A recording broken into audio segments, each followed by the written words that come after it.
la palabra de Dios va a venir de un formato distinto, diferente. ¿Por qué? Lo hemos venido anunciando. Como sabéis algunos, salimos de España el miércoles, ¿verdad? Salimos para Estados Unidos y vamos a estar como aproximadamente un mes y medio fuera, pero quería presentar en casa este libro porque para mí es muy especial y lo vamos a hacer de forma diferente porque voy a estar predicando, pero de un formato distinto. Así que aquellos que sean muy religiosos, hoy os voy a fastidiar, ¿verdad? Porque el formato Dios habla de diferentes maneras y espero que podáis también disfrutarlo. Y vamos a orar en este momento para que el Señor bendiga de manera especial. Los niños también están ahí con sus clases de niños por si queréis llevarlos. Y vamos también a poner este tiempo delante del Señor en esta hora. Padre, muchísimas gracias te doy por el privilegio y la oportunidad. Señor, soy yo el bendecido de poder predicar de una manera distinta en el día de hoy. Pero tu palabra va a llegar, Señor, porque tu palabra nunca vuelve vacía. Y pedimos que los corazones se abran en este momento para recibir tu palabra. Dios mío, tú eres el Señor de nuestras vidas, tú eres quien nos impulsa. Y en un mundo donde hay tanto temor, Dios mío, donde se mueve por temor, pedimos, Señor, que tu Espíritu Santo nos acompañe en esta mañana y que nos libres de todo eso y que podamos disfrutar de estos tiempos, de estos momentos. Y gracias por el privilegio, a pesar de haber pasado por un sufrimiento intenso, de poder escribir este libro, porque entiendo que, Señor, tú quieres llegar a corazones, tú quieres liberar, Señor. Y gracias por este privilegio de hacerlo en primer lugar en casa, en Oasis, y que sea mi hermano muy, muy tocadas, muy bendecidas. En el nombre del Padre, del Hijo y del Espíritu Santo. Amén. Bueno, Susi está aquí porque ella me va a entrevistar. Así que no sé si eso juega a mi favor o mi contra, pero intentaremos que no metas mucho el dedo. Sí, tú tranquilo. Cuando tú me dices estate tranquilo me pongo más nervioso. Pero bueno, vamos a ver qué tal. Bueno, como ha dicho nuestro pastor Antonio, hoy estamos aquí. Es un día especial para nosotros, no solamente porque él lanza un libro, sino porque lanza un libro que lleva un mensaje tan necesario. Lanza un libro que nació en medio del dolor, como él ha dicho en su oración, pero no solamente nació en medio del dolor, sino que pudo salir de ese dolor, ¿no?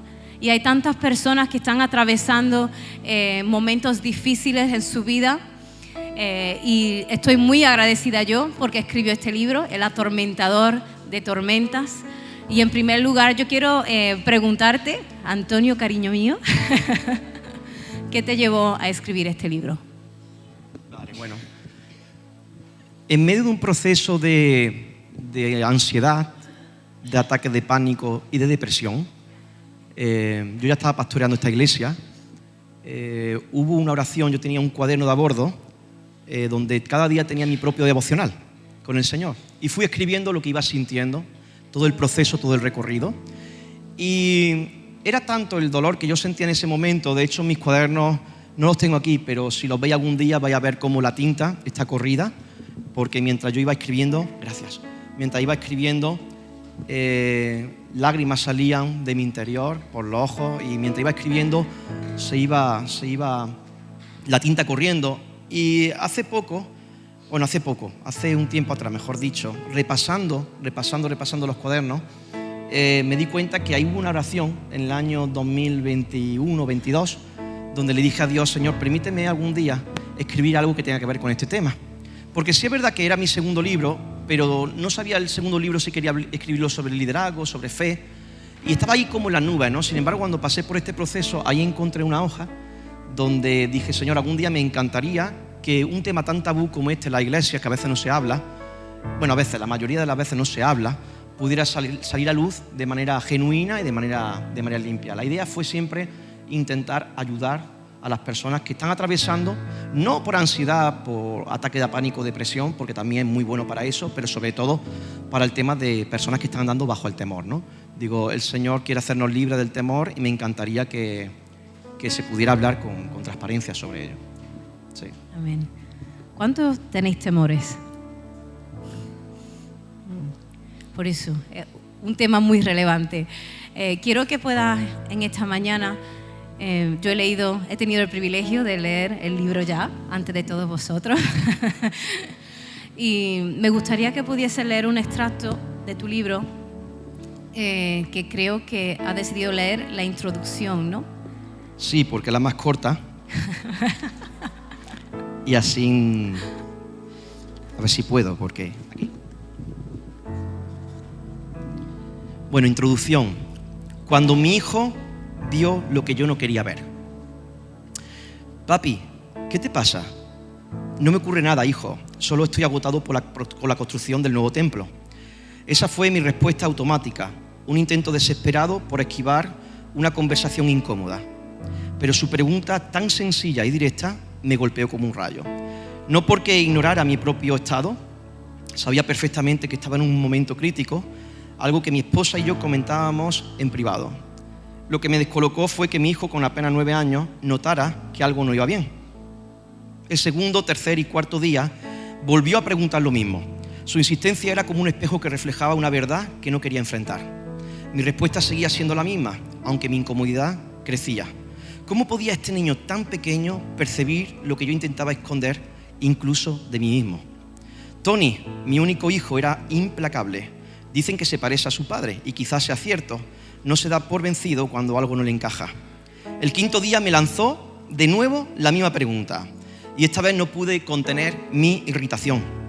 No me pasa nada, hijo, le espeté con más dureza de la que pretendía. Solo estoy agotado por la construcción del nuevo templo. ¿Por qué me preguntas siempre lo mismo? Entonces, con la sabiduría y la pureza de un niño, clavó sus grandes ojos en los míos y con una ternura envolvente me desarmó por completo. No, papi, a ti te pasa algo porque tú no eres así. En ese instante me derrumbé. Sentí como si el suelo se desmoronara bajo mis pies. Ya no podía seguir aparentando, ni esconderme detrás de excusas gastadas. Subí a mi habitación, cerré la puerta y me desplomé en un torrente de lágrimas amargas. Mi corazón estaba roto y lo sabía. Cada día mi esposa y yo orábamos para que la tristeza abandonara mi vida, pero pareciera imposible. Nada ocurría. No entendía por qué me sentía así. No había una causa aparente, pero con el tiempo, la consejería y momentos íntimos con Dios, descubrí algo crucial. Las raíces del dolor son traicioneras. No siempre se ven con claridad, porque se esconden en la sombra, enterradas profundamente en el alma. Permanecen ahí, silenciosas, pero vivas, hasta que un día, sin previo aviso, desatan una tormenta de emociones que te golpea con una fuerza inexplicable, dejándote sin respuesta sobre el origen de tanto sufrimiento. Una de las cosas que comprendí es que Dios no pretendía eliminar mi sufrimiento para cumplir mis deseos egoístas. Tenía un propósito mucho más grande. Para elevarme a otro nivel, necesitaba desenterrar y liberarme de muchos temores escondidos que me ataban. El atormentador de tormentas no está hecho para los fuertes. No está diseñado para aquellos que enfrentan la vida con una fuerza arrolladora. Si eres uno de ellos, probablemente no encontré mucho valor en este libro, a menos que, mientras lo leas, se revelen temores profundamente enterrados en ti. Pero si, como yo, alguna vez has sido roto de tu corazón, si cada intento de volar termina en caída, si el miedo tiene un rostro que reconoces a diario, entonces estas páginas están hechas para ti. Aquí no solo aprenderás a luchar contra los síntomas, sino a descubrir las causas ocultas que los alimentan. El miedo se disfraza de muchas cosas. Seré completamente honesto contigo. Escribo estas líneas con una deuda profunda hacia Dios, quien me liberó de monstruos que ni siquiera sabía que me acechaban. Nunca podré pagarle, pero siento la convicción de que este libro es una semilla de esperanza nacida en el corazón de Dios para quienes transitan por el oscuro valle del miedo, la ansiedad o depresión. Si estás en ese lugar, quiero que sepas algo importante. No estás solo. Es mi responsabilidad compartir lo que he aprendido. En este camino descubrirás relatos de hombres y mujeres de la Biblia que enfrentaron sus propios abismos y testimonios reales de personas que encontraron la salida en medio de la desesperación. Estoy seguro de que en algún punto de la lectura dejarás de sentirte aislado. Encontrarás esperanza al darte cuenta que no eres el único que ha pasado por esas sombras. Si el Evangelio son verdaderas noticias, son verdaderamente buenas noticias, y a través de esta página Dios te revela su poder transformador, entonces lo mejor para tu vida está mucho más cerca de lo que imaginas. No tienes que correr, pero tampoco quedarte quieto. Estoy convencido que Dios sanará tu corazón por completo, como hizo conmigo, y te mostrará el propósito glorioso que tiene para ti, y lo más asombroso de todo, vivirás libre del temor. Salmo 56, 3, 4, un versículo de estos temores. En el día que temo, yo en ti confío. En Dios alabaré sus palabras. En Dios he confiado. No temeré. ¿Qué puede hacerme el hombre?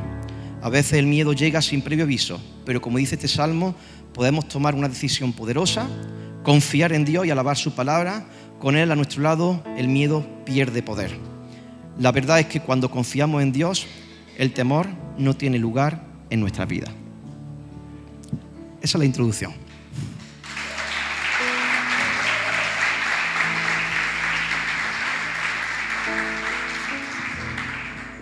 En el libro cuentas, ¿no? Como hemos escuchado, como nuestro hijo te ayudó a reaccionar, ¿no? Y cuentas cómo eso marcó, ¿no? Ponías excusas, ¿no? Y sin embargo eso te marcó cuando él te preguntó de forma insistente, ¿qué te pasa? ¿Qué te pasa? Quiero preguntarte, Antonio, ¿cuánto tiempo llevabas tú ocultando los sentimientos de temor que llevabas por dentro? Creo que aproximadamente, aunque tú eres mejor que yo para la fecha, pero creo que fue casi 8 meses, 9 meses. Y claro, el ambiente en casa cambió. Yo soy una persona yo cuando me levanto, Susi se levanta siempre antes, luego Tony y luego yo, porque yo soy el más escandaloso de todos. Normalmente me levanto cantando, contando chistes y todo eso, y me di cuenta de que el ambiente en la casa pues se había vuelto frío.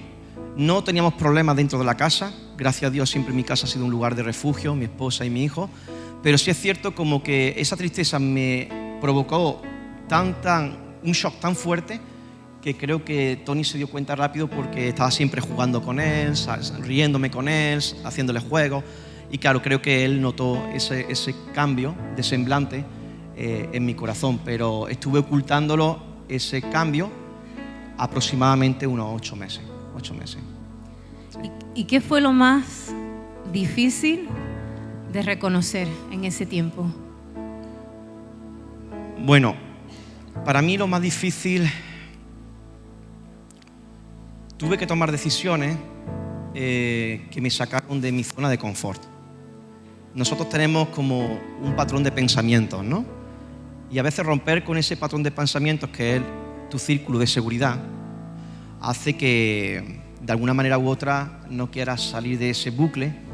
Y uno de los momentos más difíciles de mi vida fue cuando noté que me provocó mucha ansiedad. Yo nunca había conocido lo que es la ansiedad. Empecé con ataques de pánico muy fuertes. Recuerdo una vez, estando en Oasis Mini, íbamos con el coche en medio de la autovía, íbamos cogiendo la autovía para las quemadas. Explica lo que es Oasis Mini. Oasis Mini es el templo pequeñito que empezamos. Entonces a esto le llamamos Oasis Maxi y aquello mini porque era muy chiquitito. Entonces íbamos para allá cuando de repente íbamos, no sé, a 110 kilómetros por hora aproximadamente en medio de la autovía y me dio una sensación como de que me desmayaba, ¿verdad?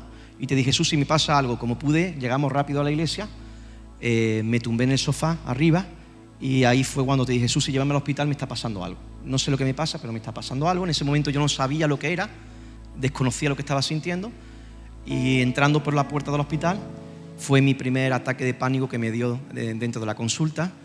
Recuerdo aquel día que fue muy amargo porque empecé a llorar, empecé a gritar lleno de miedo porque pensaba que me iba a morir y en ese lugar pues me pusieron sedación por vía para que estuviese tranquilo.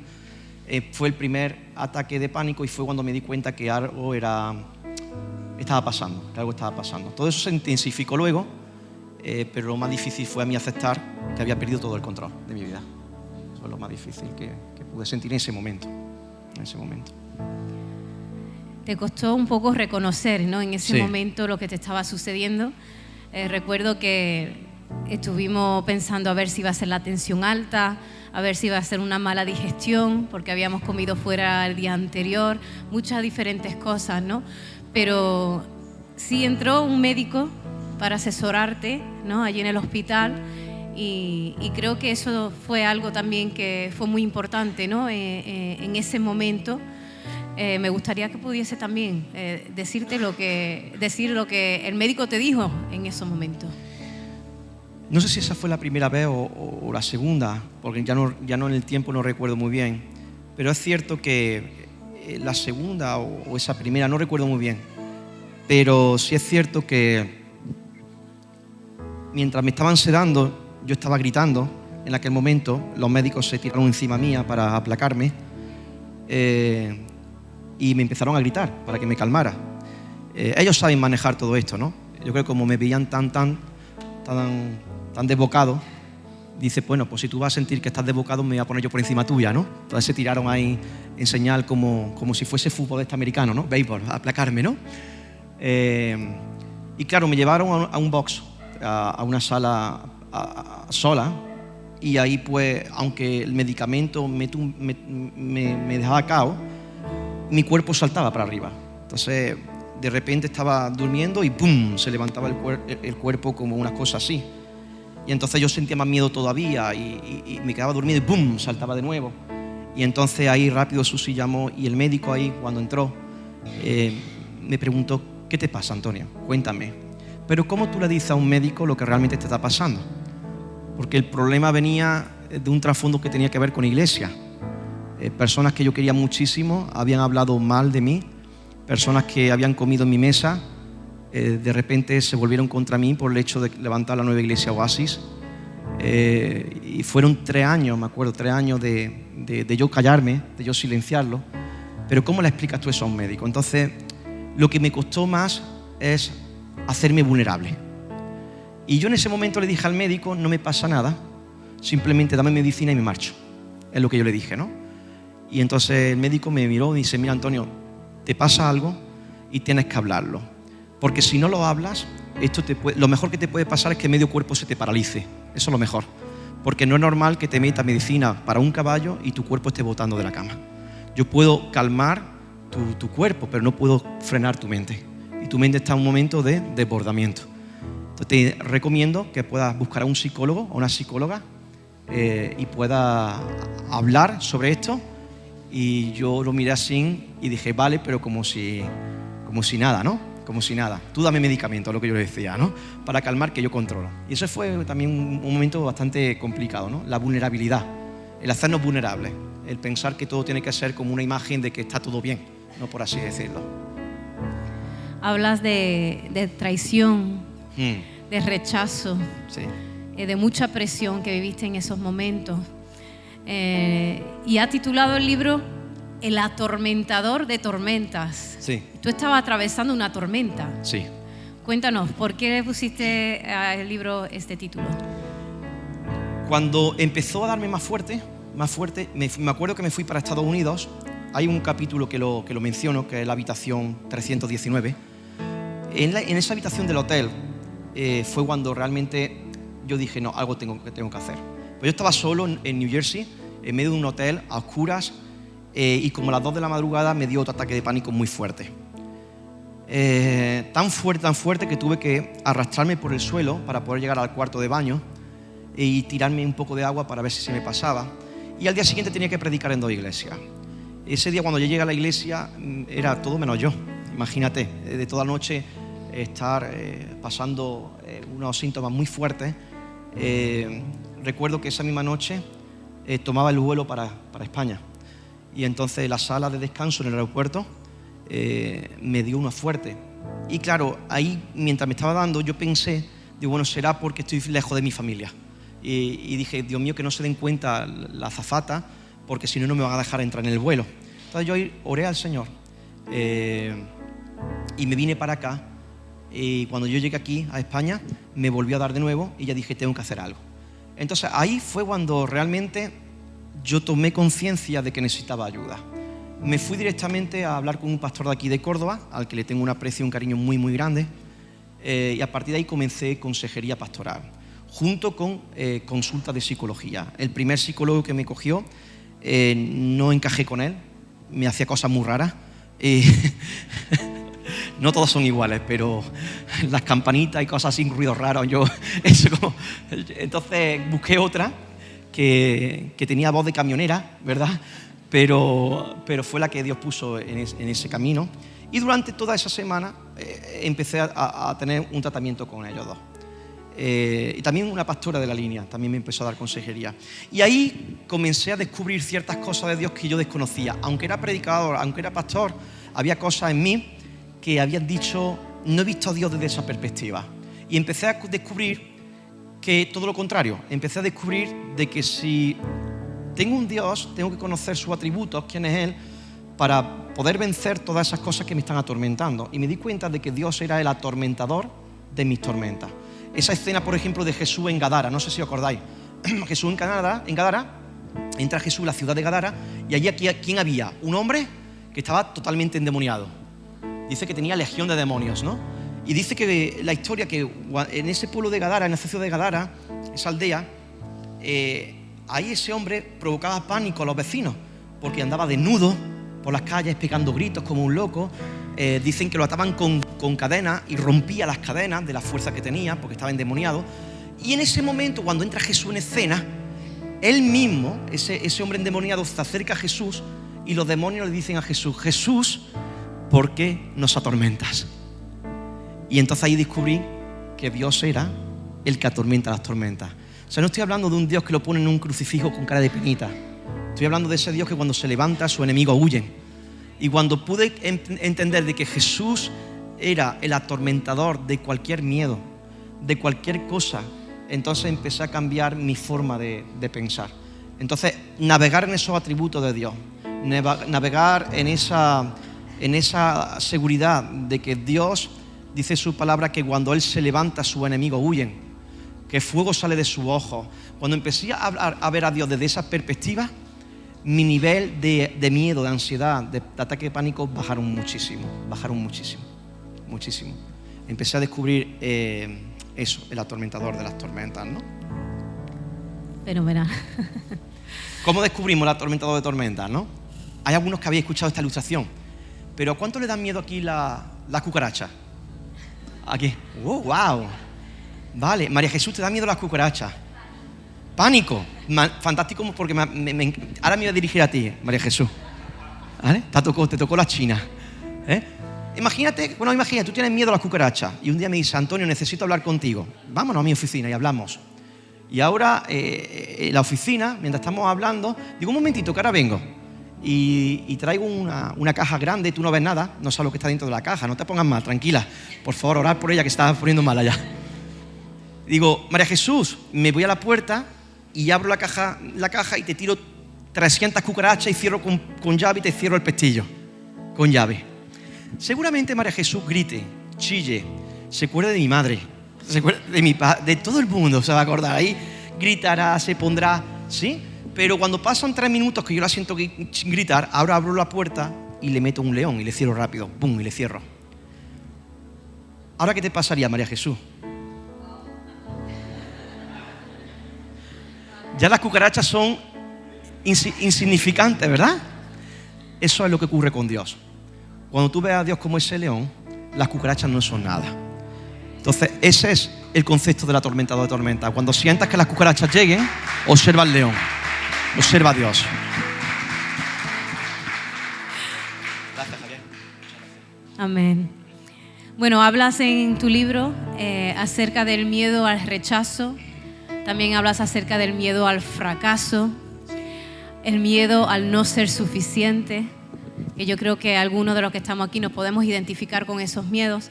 Quiero preguntarte, Antonio, ¿cuál de esos ha sido el más difícil de enfrentar y cómo lo has hecho? El primero que recuerdo que puse en mi cuaderno fue miedo a fracasar.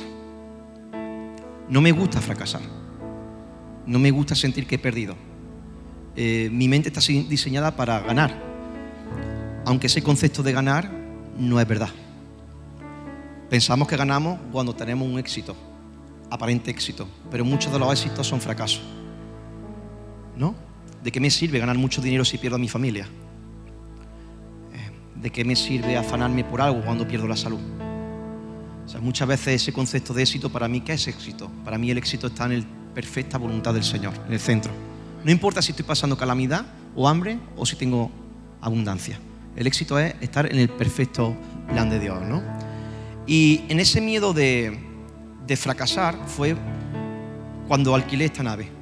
Yo me acuerdo que llegué con 2 hermanos y contigo y vimos todo esto, y cuando vimos todo esto dijimos, wow, pero éramos 20 y tantas personas en la iglesia. Y claro, esto era un monstruo para nosotros, ¿no? Era como... Pero nos metimos en fe. Firmamos sin tener dinero, firmamos sin tener recursos. Alguna gente por ahí piensa, no, porque los americanos le dan todo el dinero a estos.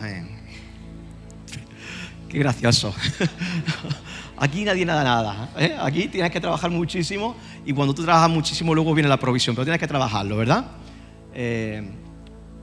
Pero cuando firmé el contrato, invité a un hermano de otra iglesia para que viera el lugar y lo que lanzó fueron palabras de fracaso. Fue palabras de esto te va a comer por...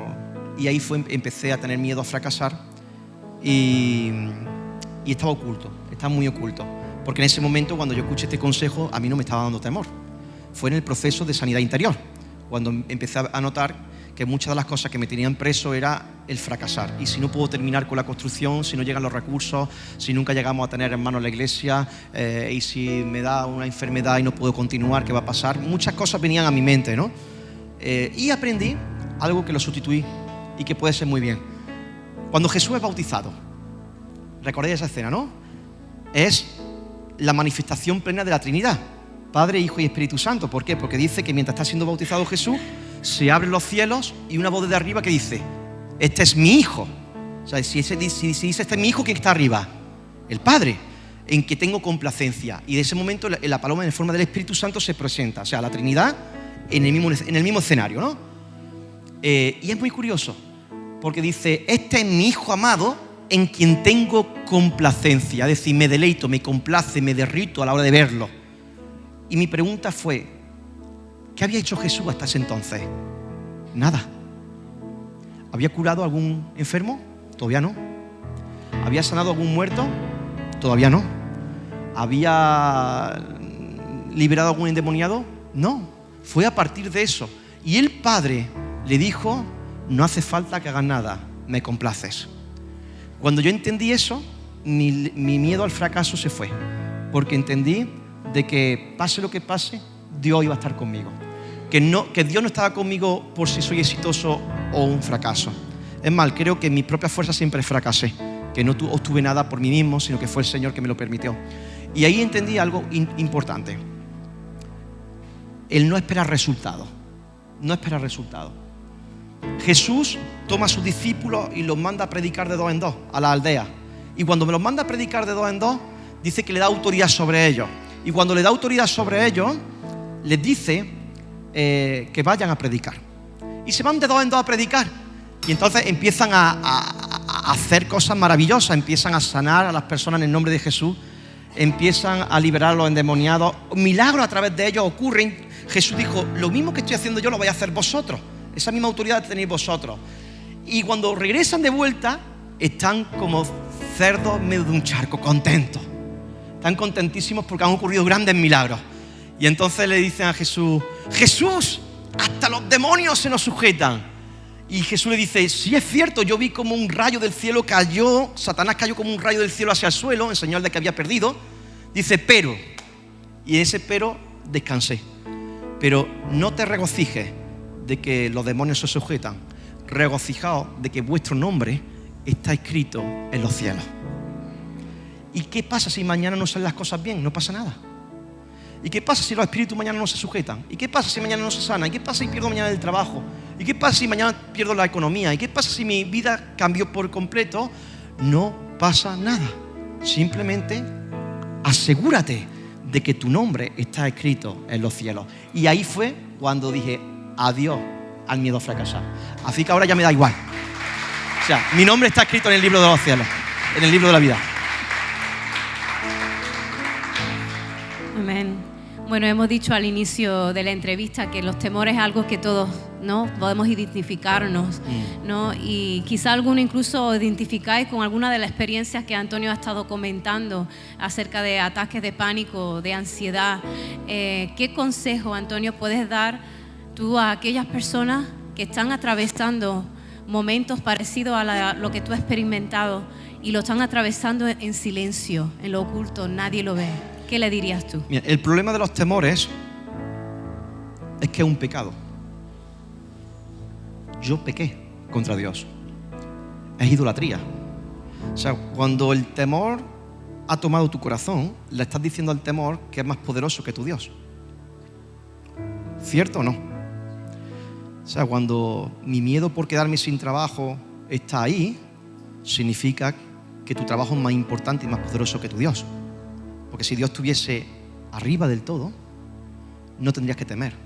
O sea, los temores es fuerte porque en las primeras sesiones, este pastor de aquí de Córdoba nunca me dijo nada. Cuando llegué 4 sesiones, me dices, ¿has considerado la idolatría?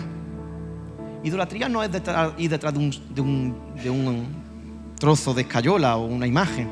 Es entronar algo en el medio de tu corazón que está gobernando.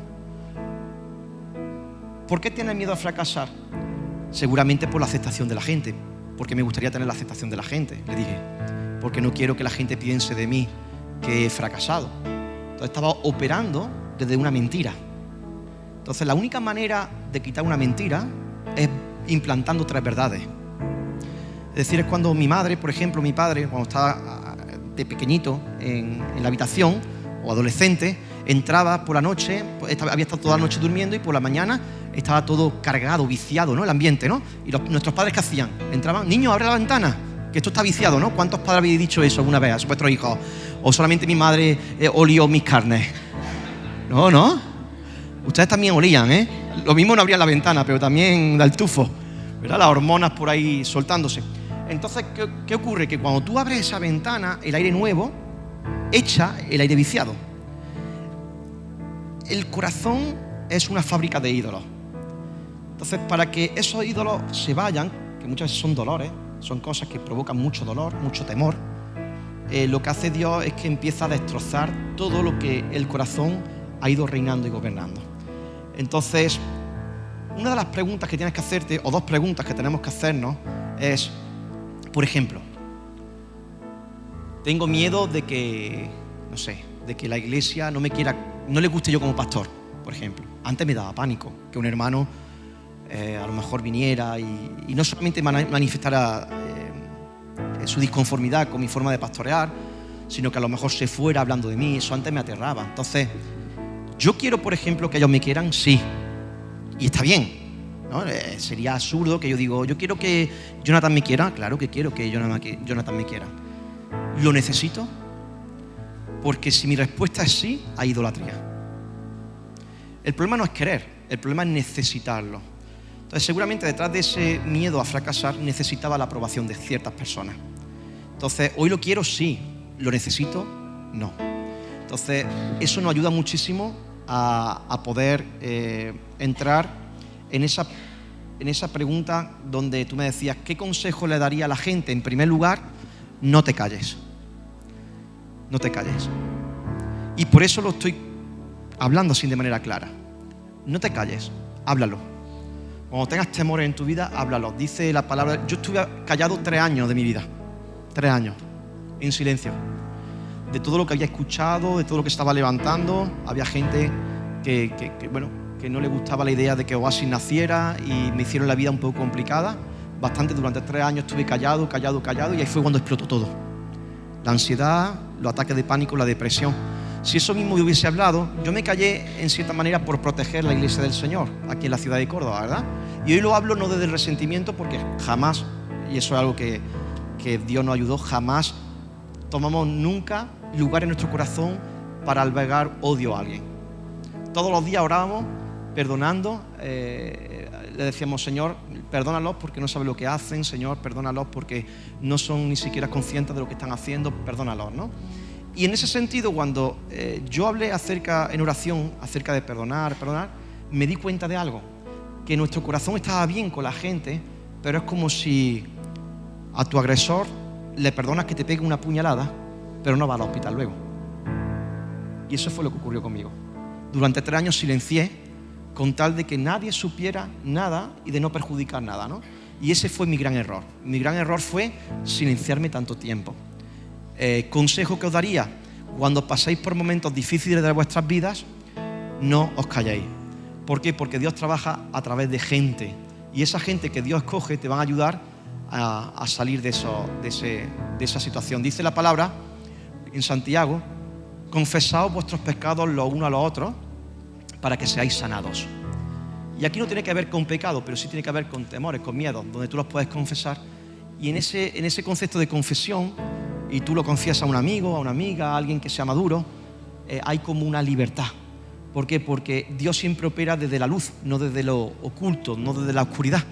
Entonces os animo a que, si vosotros estáis pasando por momentos de mucho temor, momentos donde has dejado de dormir bien, donde vas de un lado de la cama para otro, os recomiendo que podáis hablarlo con naturalidad, porque aquí todos hemos pasado por eso y pasaremos. Así que en ese concepto de amistad, Dios también trabaja y Dios también habla, ¿no? Amén. Estamos llegando al final de nuestra entrevista, pero me gustaría, Antonio, que puedas hablar directamente al corazón de aquella persona que está atravesando momentos de grandes temores, de ansiedad, depresión, incluso ataques de pánico. Habla directamente a su corazón, a los que están aquí, a los que te están escuchando por la radio, a los que verán este vídeo más adelante. ¿Qué le dices a ellos? Ya dice la Biblia, Satanás es el padre de la mentira. Este mundo entero opera desde la mentira, trabaja desde la mentira. Lo que ves en televisión es mentira. Hay algo de verdad, pero el diablo es tan sutil que mezcla todo.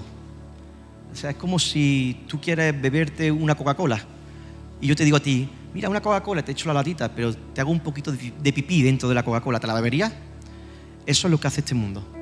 Se bebe la Coca-Cola sin importarle que haya una orina dentro. Y Satanás es el padre de la mentira, él opera desde la mentira. Entonces, muchas de las cosas que nosotros estamos atravesando es porque estamos creyendo la mentira. El problema es cuando le hacemos más énfasis a la mentira que a la verdad. Entonces, este mundo va fatal, el trabajo se nos va, caemos en recesión, y tú empiezas a alimentar todo eso. Bim, bim, bim, bim. La conversación de este sistema, ¿cuál es? Todo está fatal, pero hay cosas muy bonitas. Cuando tú confías en Dios, Dios es el que te provee. Cuando tú confías en Dios, Dios es el que te sana. Muchos de nosotros hemos tenido familias rotas y Dios las ha restaurado. Cuando tú operas desde la verdad, entonces tu concepto cambia por completo, ¿no? Entonces, la única manera de nosotros sacar esa mentira es metiendo verdad, metiendo muchísima verdad. Recuerdo este pastor que me habló, que me dijo: léete los salmos, porque en los salmos hay conceptos de los salmistas muy potentes, muy fuertes. También me dijo: léete el libro del autoolvido, de Timothy Keller, también muy bueno. Pero antes tienes que leer el mío, ¿vale? Así hago un poco de publicidad, ¿no? Pero le diría que el problema está en que estamos operando de la mentira. Mira, una ilustración, ¿no? ¿Hay alguien que se vaya a casar pronto por aquí? ¿Quién? No, ya estáis casados. ¿Hay alguien? ¿No? ¿No? ¿No se va a casar pronto? ¿Raquel no te va a casar pronto? ¿No? ¿No? Tú imagínate, o Raúl, imagínate, venga, Raúl, no te vas a casar. Te va a casar, pero no pronto, ¿no? Bueno, fíjate que Raúl me dice a la iglesia que se va a casar, ¿vale? Y ahí, como él se va a casar, normalmente, ¿qué hacemos antes de los casamientos? ¿Qué le hacemos a los novios que se van a casar antes de los casamientos? Una despedida de solteros, ¿no? ¿A cuánto ha hecho un despedida de solteros? Por cierto, hay algunas despedidas de solteros que son... Qué aburrimiento, de verdad, ¿eh? Pero imagínate que Raúl, una de las cosas que a Raúl no le gusta son las alturas. Raúl se sube en este escenario y ya tiene miedo, le da vértigo, ¿no? Se sube aquí y ya le da vértigo, ¿no?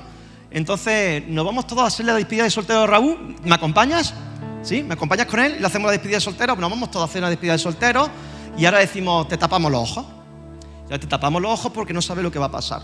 Y entonces nosotros nos vamos no sé, al puente de la Breña, que está por aquí, ¿no?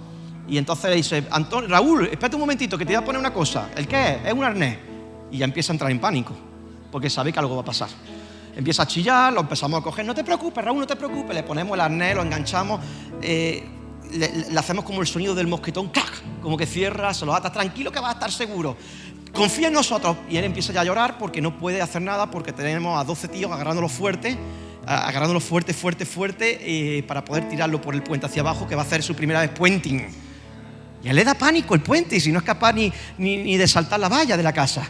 Imagínate, le da pánico. Y entonces ahí, en medio del pánico, él empieza a llorar, que no, por favor, a la de 3, te vamos a tirar. Y ahí empieza a chillar como loco. Que no, por favor, Antonio. Antonio, tú que eres pastor, a ti te hacen caso. Y yo me hago el sordo como que miro para otro lado, ¿no?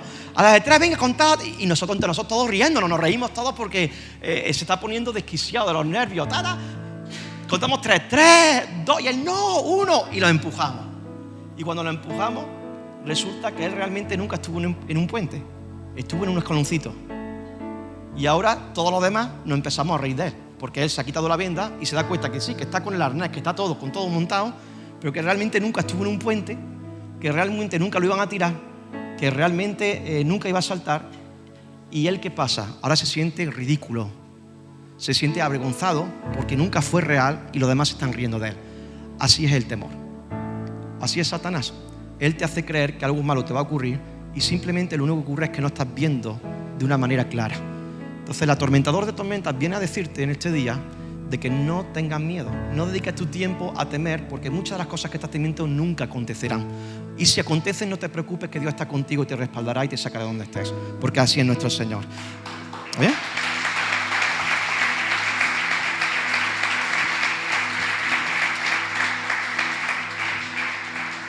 Quiero terminar, Susi, con una reflexión. ¿Cuál es el propósito de la tormenta? ¿Cuál es el propósito del miedo? El miedo nunca lo creó Dios, nunca fue creado por Dios.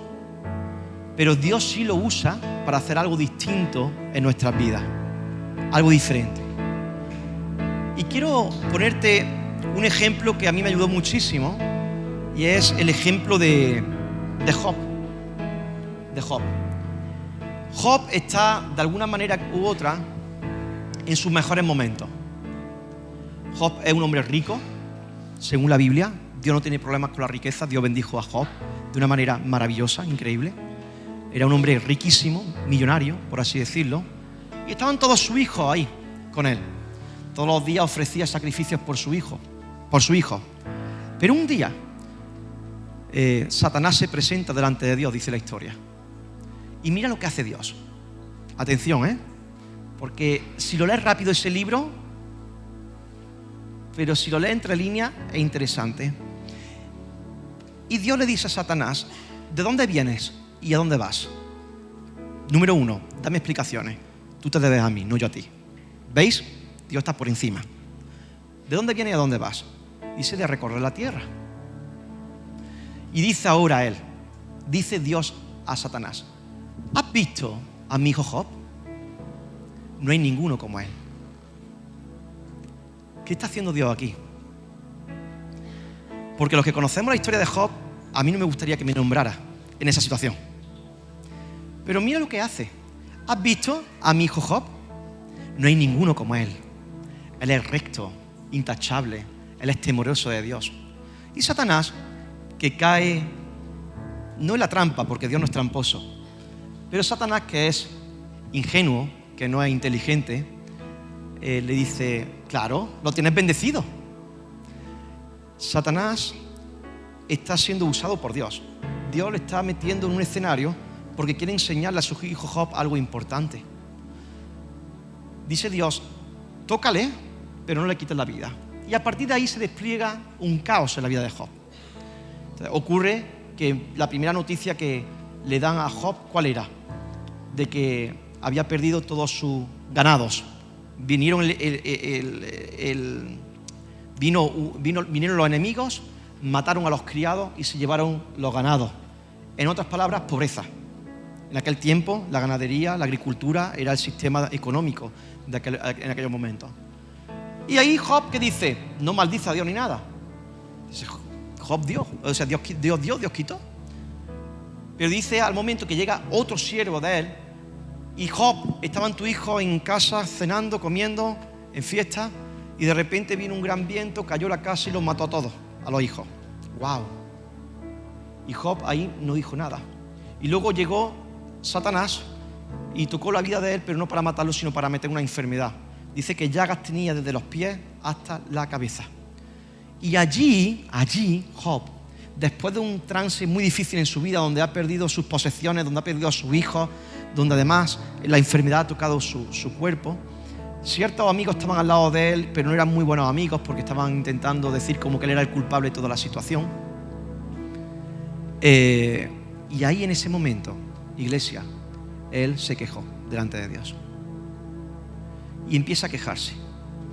Está hecho polvo el hombre. Está arruinado, está reventado. Pero empieza a quejarse delante de Dios. Y Dios lo deja que se queje. Y desea morirse. Desea hasta morirse. Y en medio de todo eso, Dios le sale al encuentro. Y son los 4 capítulos del libro de Job más fuertes que yo he visto en mi vida. Del capítulo 38 al 41. 4 capítulos donde Dios se le presenta y le dice: siéntate y espérate y ahora escúchame tú a mí. Wow. Cuando Dios te dice eso, ¿no? Interesante. Y Dios, ¿sabe lo que hace? Empieza a hacerle una batería de preguntas una tras otra. Una tras otra. Unas preguntas una tras otra. Preguntas que a día de hoy no tenemos ningún tipo de respuesta. Preguntas incómodas. ¿Dónde estabas tú?, le dice a Job. ¿Dónde estabas tú cuando yo puse límites a los mares? Ah, los mares tienen límites, no lo sabía. ¿Y dónde estabas tú cuando yo saqué al Pléyades? ¿A quién? Y empieza a preguntarle una tras otra de una sabiduría que era imposible contestar. Y ahí Job, cuando termina ese 4 capítulo hasta el 41, se da cuenta de que todo lo que había pasado tenía que ver con un propósito: conocer al que está por encima de las tormentas. Y Job ahí dice: de oídas te había oído, mas ahora mis ojos te ven. Pero ¿qué está haciendo Dios con Job? Y aquí termino, y prometo que termino con esto. Dios está llevando a su hijo a un ring de combate y está golpeando con fuerza. Pero no está golpeando para herirlo, está golpeando con verdades. Y a veces en los desiertos espirituales que nosotros tenemos, desiertos de la vida, que parece que Dios no está, que Dios no escucha, que Dios no responde, Dios está queriendo promocionarte, elevarte. Dios no es malo, está usando todo lo negativo para llevarte a otro nivel. Job ha pasado por todo eso y se ha encontrado con el atormentador de tormentas. Se ha encontrado con la grandeza de Dios. Dime una pregunta: después de haber pasado este hombre por todo esto, ¿qué lo tumba ahora a él? ¿Quién tumba ahora a Job? Después de haber perdido su familia, de haber perdido la economía, después de haber perdido su salud.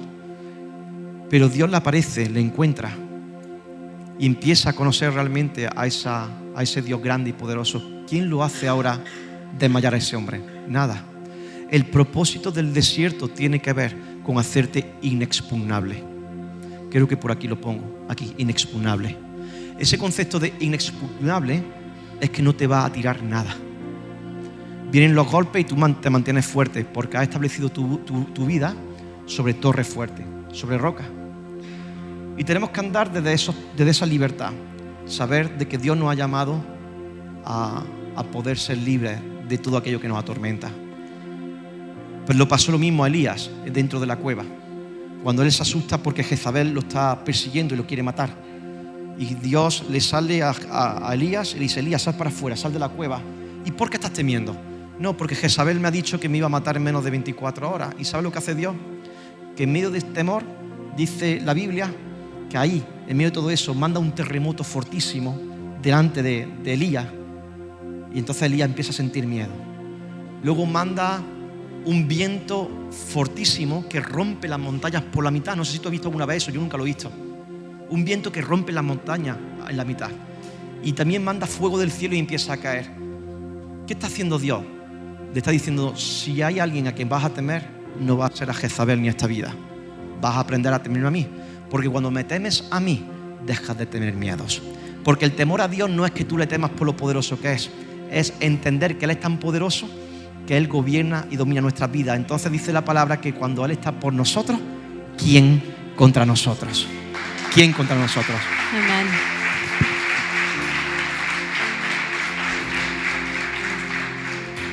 Bueno, queremos, y yo personalmente quiero darte las gracias, Antonio, por haber plasmado todo tu proceso de dolor, de temor, pero también tu proceso de sanidad integral en este libro. Yo sé que va a ser de muchísima bendición para mucha gente, no solamente gente aquí en Córdoba, sino mucha gente alrededor, porque yo creo que todos nos identificamos contigo en las cuestiones que tú has escrito en esas páginas, y sabemos también que ahí no te fundamentas en solamente tu experiencia o tu crecimiento personal, sino que nos lleva a ver al Señor en todo este proceso. Y antes de irnos en esta mañana, no solamente queremos presentar este libro, pero también queremos abrir el altar. Sí. Abrir el altar para poder orar por todos aquellos que estáis pasando y viviendo en temor, teniendo temor sea el fracaso, el temor a no ser suficiente, el temor a encontrarte solo, sola, el temor a perder, el temor a perder. Sí, el libro tiene que ver no con una autobiografía, no tiene nada que ver conmigo, tiene que ver de muchos miedos, de cómo poder enfrentarlos, y a cada uno le damos su nombre. Porque cada uno de nosotros podemos tener, hay uno que es miedo a la muerte, personas que tienen miedo a la muerte, cómo enfrentar ese momento, miedo al fracaso, miedo al rechazo, miedo al que pensarán, miedo a no cumplir con las expectativas, miedo a la escasez, miedo a un montón de miedos, que la Biblia habla sobre todos esos miedos, y reemplazamos la mentira sobre la verdad. Entonces, muchos de nosotros seguramente estamos andando en el temor y queremos bendecirte, queremos orar, queremos acompañarte en este momento, y queremos ver, mientras cantamos, que podamos abrir un altar de oración para que podamos bendecirte los unos con los otros y juntos podamos salir de eso, porque Dios quiere liberarnos de todo eso que nos atrapa.